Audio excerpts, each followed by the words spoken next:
Master of Arts in Teaching, major in Food Technology in Marikina Polytechnic College. Currently teaching in Senior High School at San Juan National High School.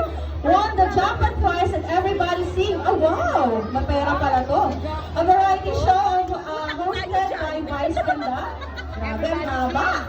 A player watch a win hosted by Robbie Domingo.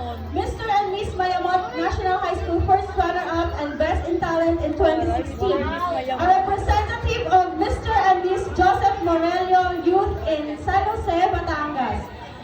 Our judge number 5. Please welcome